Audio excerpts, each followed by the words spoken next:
Convidamos para presidir a última mesa de trabalhos, como mediador, o procurador do Ministério Público de Contas de Alagoas, senhor Ricardo Schneider Rodrigues.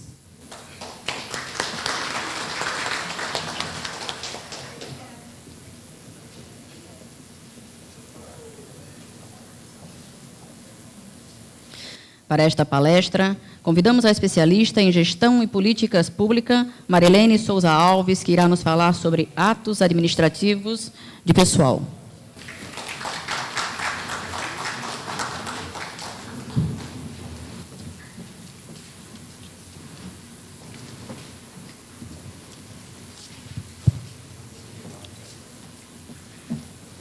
Bom dia a todos. Inicialmente, eu gostaria de parabenizar o diretor da Escola de Contas, conselheiro Anselmo Brito, pela iniciativa do evento, que vem se mostrando bem sucedido até o presente momento, e tenho certeza que ele está rendendo bons frutos a todos que estão participando, que têm a oportunidade aqui de obter conhecimentos que vão facilitar muito a atuação no dia a dia da administração pública. Creio que o papel do Tribunal de Contas não é apenas o de reprimir, mas também um papel pedagógico de tentar orientar os gestores. Essa atuação é fundamental para essas boas práticas. Por isso, em nome do Ministério Público e em meu nome, eu agradeço a oportunidade de estar aqui, ao diretor da escola, parabenizo, em nome do conselheiro Anselmo, todos aqueles que estão envolvidos nessa atividade, inclusive os colegas que vieram do estado de Sergipe. Neste momento, a palestra será proferida pela doutora Marilene Souza Alves, que é bacharela em Ciências Contábeis, em Direito, pós-graduada em Gestão e Políticas Públicas pela Fundação Getúlio Vargas, exerceu na Secretaria de Estado da Administração os cargos de diretora do Departamento Central de Pessoal, assessora administrativa, secretária adjunta e atualmente é coordenadora de gestão de pessoas da Secretaria de Administração do Estado de Sergipe. Eu tenho certeza, do Tribunal de Contas, perdão. Tenho certeza que tem muita coisa para aprender com as palavras da doutora Marilene, que passo neste momento para que possa fazer dela bom uso. Boa tarde a todos.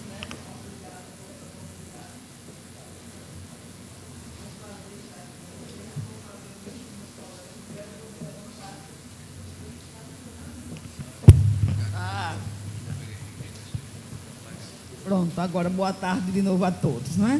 Vou ser o mais breve possível, porque já me pediram que reduzisse o tempo.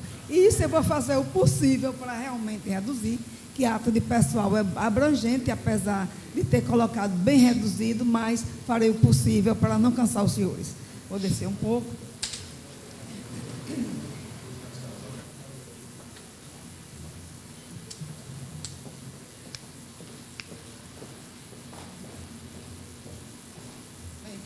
Vou falar sobre atos de pessoal na administração pública.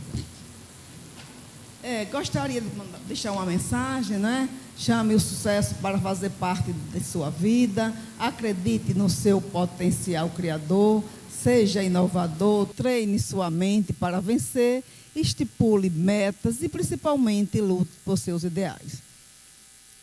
Então, iniciando a questão de atos administrativos na administração pública, é preciso que se comece a pensar quanto aos princípios fundamentais da administração pública. O tão batizado, acredito que quase todos os senhores têm conhecimento, do famoso LIMP, né? Que é legalidade, impessoalidade, moralidade, publicidade e eficiência. A legalidade, eu vou ser breve, viu? Qualquer coisa pode colocar um pontinho aí de observação. A legalidade, todos os senhores conhecem, sabem que nenhum ente público pode agir se não for em função da lei.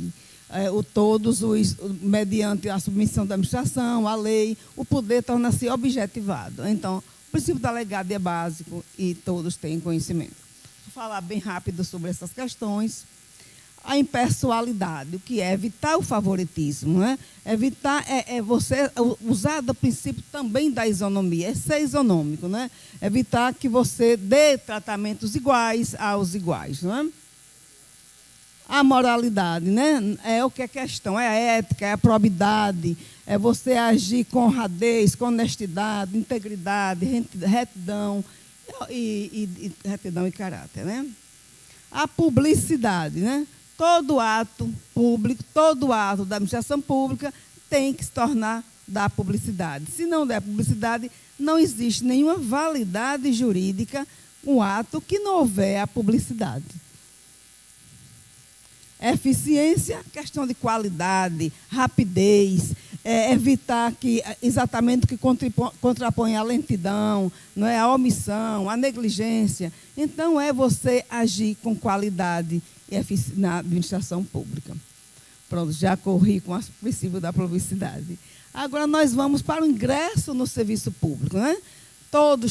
Acredito que todos os senhores têm conhecimento que o ingresso no serviço público depende de concurso público de provas ou de provas e títulos. Porque nós, inclusive, estamos agora no Tribunal de Contas de Sergipe realizando um concurso público, né? Que nós estamos fazendo parte de provas e outros com provas e títulos, para a área de saúde e para a área de informática, com a Fundação Getúlio Vargas. Então, aí você tem as formas de admissão no serviço público, que é exatamente através do ingresso no serviço público, através de concurso. E os regimes jurídicos, né? Você tem um regime estatutário, na maioria, no serviço público, o regime é estatutário. Não é? Mas você tem o regime estatutário, você tem o regime seletista e também tem o regime do contrato temporário. Esse contrato temporário está previsto na Constituição, que ele só pode ser com uma seleção simplificada e pode ser prorrogado 1 ano por mais 1 ano, no máximo 2 anos. Não é? E a forma de admissão na questão do estatutário, a maioria, todos sabem que todo estatutário tem um estatuto próprio, tem uma lei própria, que é regida pelos seus estatutos. A CLT é o regime seletista, que é o regime privado, e nesta situação o servidor também não deixa de ingressar no serviço público através de concurso público. Já a questão temporária, como eu já falei, esse não precisa de concurso público. Esse também, mas tem as exigências legais, que são aquelas situações em que são caráter emergencial para você atender e num prazo de 1 ano prorrogável por igual período. Aí tratando das modalidades no serviço público, né, os provimentos, como aferir, que é a prova que eu já falei, concurso de provas ou de provas e títulos, também vou passar. A remuneração, né? A remuneração também, todos os senhores têm conhecimento que tem que ter leis específicas para que vocês paguem a remuneração de acordo com o quadro de pessoal, tem a revisão anual também, e não pode atrelar a questão de vantagens de um cargo para sobrepujar outra vantagem. Não pode mais haver vinculação, como existia antigamente. O servidor tinha uma vantagem, por exemplo, tinha uma gratificação, como acontecia no Tribunal de Contas uma época. Você tinha uma gratificação e, para calcular o triênio, você somava o seu vencimento, mais aquela gratificação, para você tirar o triênio. E hoje não existe. Não pode você pegar. Isso é inconstitucional. Você considerar que uma gratificação some a um vencimento para você calcular os anuênios ou os triênios ao longo do tempo. E isso antigamente ocorria. É a questão dos acréscimos pecuniários, que eu já falei aí, que não pode haver acumulação para fim de concessão de acréscimos ulteriores. As regras do concurso público, eu também já falei. A acumulação de cargos agora. Bem, o que é que a regra diz de acumulação de cargos? É proibido. A regra geral da Constituição é proibido acumular. Tem as suas exceções, mas o geral não pode haver acumulação de cargos. Aí é a fundamentação do artigo 37 da Constituição, aí a base legal. Agora, tem as situações em que você pode haver acumulação de cargos, no máximo, ou 2 cargos de médicos, tudo na área de saúde pode, qualquer cargo na área de saúde pode acumular, desde que seja no máximo 2 cargos. Agora, quando se tratar de agentes políticos, por exemplo, o prefeito, ele não, mesmo que ele tenha um cargo, ele não pode acumular. Ele tem que fazer a opção. Ou ele recebe como prefeito, ou ele recebe pelo cargo da remuneração dele de origem. O vereador, pode ocorrer acumulação com o vereador, pode haver acumulação, desde que o vereador trabalhe nas duas, tanto na Câmara, quanto no seu órgão de origem. Agora, ele tem que haver não só a compatibilidade de horários, como poder estar, ele tem que estar trabalhando nos dois. Ele não pode agora ser vereador, ficar só como vereador e receber pelos dois. Não pode. Agora, na questão do vereador presidente, aí que ele é o presidente da Câmara, ele não pode acumular com o cargo público que ele já ocupa. Ele vai ter que fazer a opção. Por quê? Porque o vereador presidente, ele tem dedicação exclusiva. Ele não pode estar, ao mesmo tempo, exercendo uma função do órgão de origem dele e, ao mesmo tempo, ser presidente. Então, nesta situação, ele não pode acumular. Ele tem que fazer a opção pela remuneração ou de um ou de outro. Falou? É. Secretários municipais e estaduais. Também, ele não pode acumular como nenhum cargo. Porque pode acontecer, não, o secretário, ele não é considerado um cargo técnico nem científico, porque o que acontece? O professor pode exercer, você pode ter um cargo técnico científico e ser professor, aí você pode acumular, você pode ter 2 de professor, pode. Mas o secretário municipal e o secretário estadual, ele não é compatível, ele não é um cargo técnico, então ele não pode, ele tem que ter também dedicação exclusiva, e ele tem que fazer a opção. Ele não pode receber uma remuneração e outra. As exceções a acumular, eu acredito que eu já falei aí, mas devo estar lá adiante. Por exemplo, 2 de professor. Um cargo de professor com outro cargo técnico ou científico. Acredito que eu já falei. 2 cargos privativos da saúde, que seja médico, que seja enfermeiro, qualquer cargo da área da saúde, ele pode acumular. Um de juiz e outro de professor, também pode acumular. Membro do Ministério Público com outro de professor. E o de vereador com outro cargo, qualquer outro cargo. O vereador pode, desde que, como falei, ele trabalhe nos dois, tanto na Câmara quanto não. Proventos de aposentadoria, também é lícita a acumulação, desde que ele, em atividade, ele seja compatível. Eu não posso agora ser um agente administrativo e agora ser um professor. Agora eu vou levar as 2 aposentadorias, não. Eu só posso acumular os proventos de aposentadoria se em atividade esses cargos são legais. Se não for legal a acumulação, eu não posso acumular. A exceção a acumular, de qualquer maneira, aqueles casos de exceção a acumular, não pode ultrapassar 2. Em qualquer hipótese, não pode ultrapassar 2. Agora vem o nepotismo. Eu acho que eu falei rápido demais, eu não vou... rápido demais, sair pulando. Nepotismo é uma situação muito delicada, porque hoje a gente observa que os próprios poderes executivos, estaduais, municipais, lá em Sergipe, o Ministério Público está muito atento. É tanto que a gente tem cumprido rigorosamente essa questão do controle do nepotismo, porque o Ministério Público está muito atuante. Segue as regras do CNJ. Então, o que é o nepotismo? A súmula vinculando, o que ela diz? É a nomeação de cônjuge, companheiro ou parente em linha reta, colateral ou por afinidade, até o 3º grau, inclusive da autoridade nomeante ou de servidor da mesma pessoa jurídica investido em cargo de direção, chefia ou assessoramento, para o exercício de cargo em comissão ou de função de confiança, ou ainda de função de confiança na mesma administração pública. O que é isso? É o seguinte, você não pode, se você tiver um parente no mesmo órgão que você trabalha, até o 3º grau, aí o que acontece? Que ele exerça um cargo em comissão você também não pode estar ali presente. Tem que fazer a opção.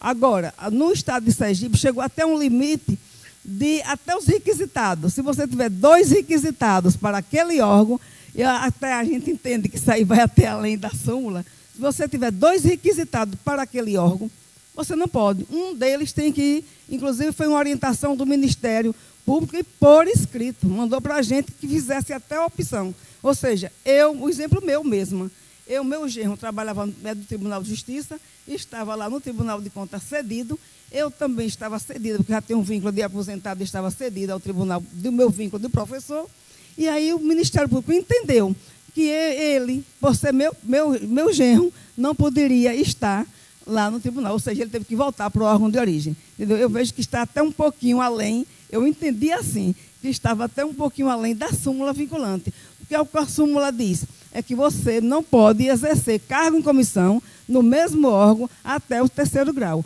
Eu trouxe até uma tabelinha aí que ela diz, bem didática, aqui é o nepotismo. O nepotismo se configura como uma utilização de cargo público para nomear parentes para o cargo em comissão, onde o parentesco é a fonte de fundamento de nomeação, assim como a manutenção. Então, a súmula diz, você não pode nomear até o 3º grau.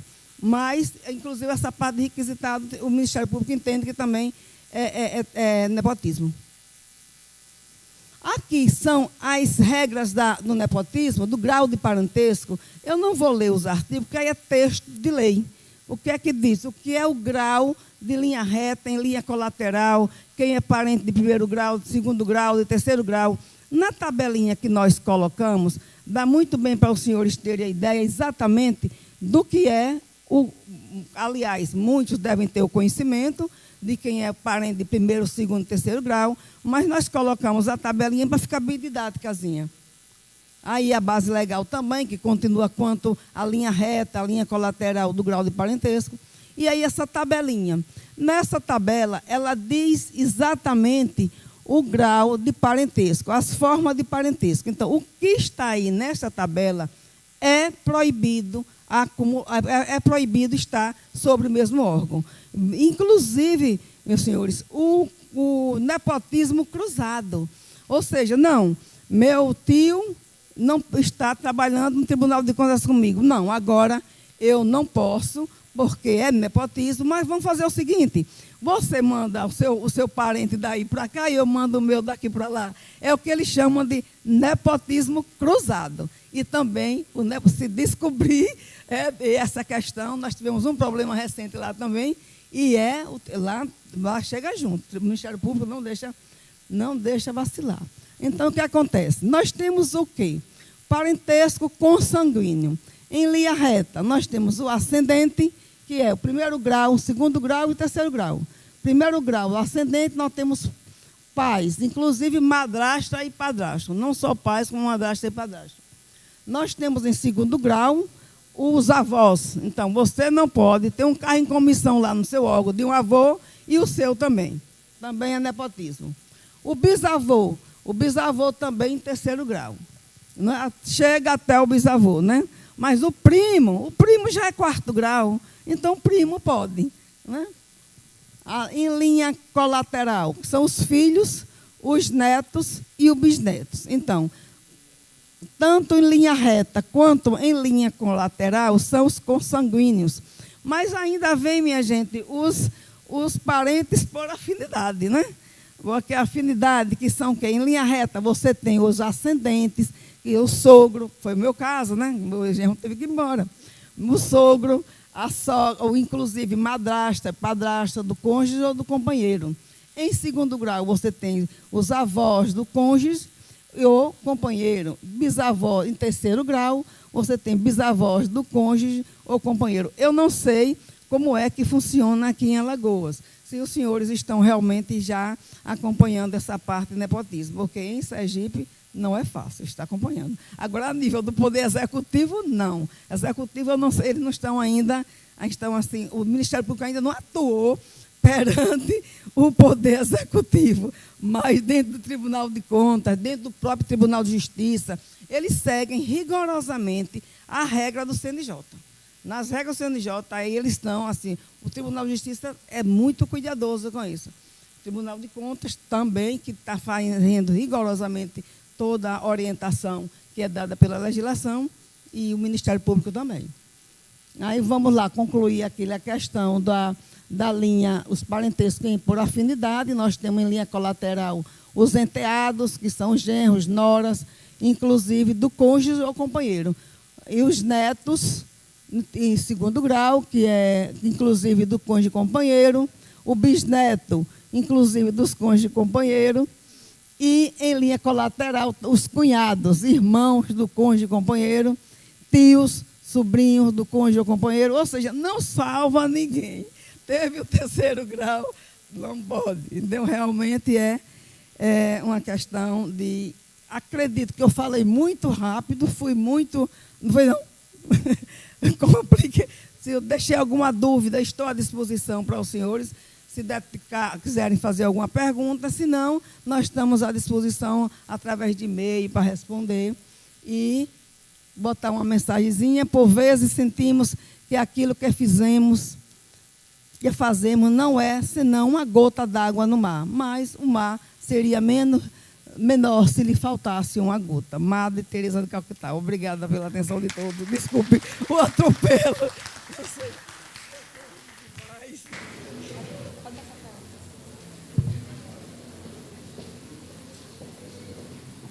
Encerrando essa parte do painel, não vai ser mais ofertado o espaço para perguntas, acredito, em razão do adiantado da hora. Mas, caso haja interesse, eu pediria para a doutora Marilene que deixasse o e-mail. Pediria que ela deixasse o e-mail, porque caso haja alguma dúvida do pessoal com relação à palestra, como a gente não vai ter oportunidade para esse debate nesse momento, mas qualquer dúvida que ainda exista, eu pediria que ela deixasse aqui o contato. Primeiro que os senhores me desculpem que no nosso trabalho eu esqueci de colocar o e-mail, foi uma falha. Mas se os senhores puderem anotar, eu agradeço. É Marilene.alves. Marilene.alves, @tce.gov.br.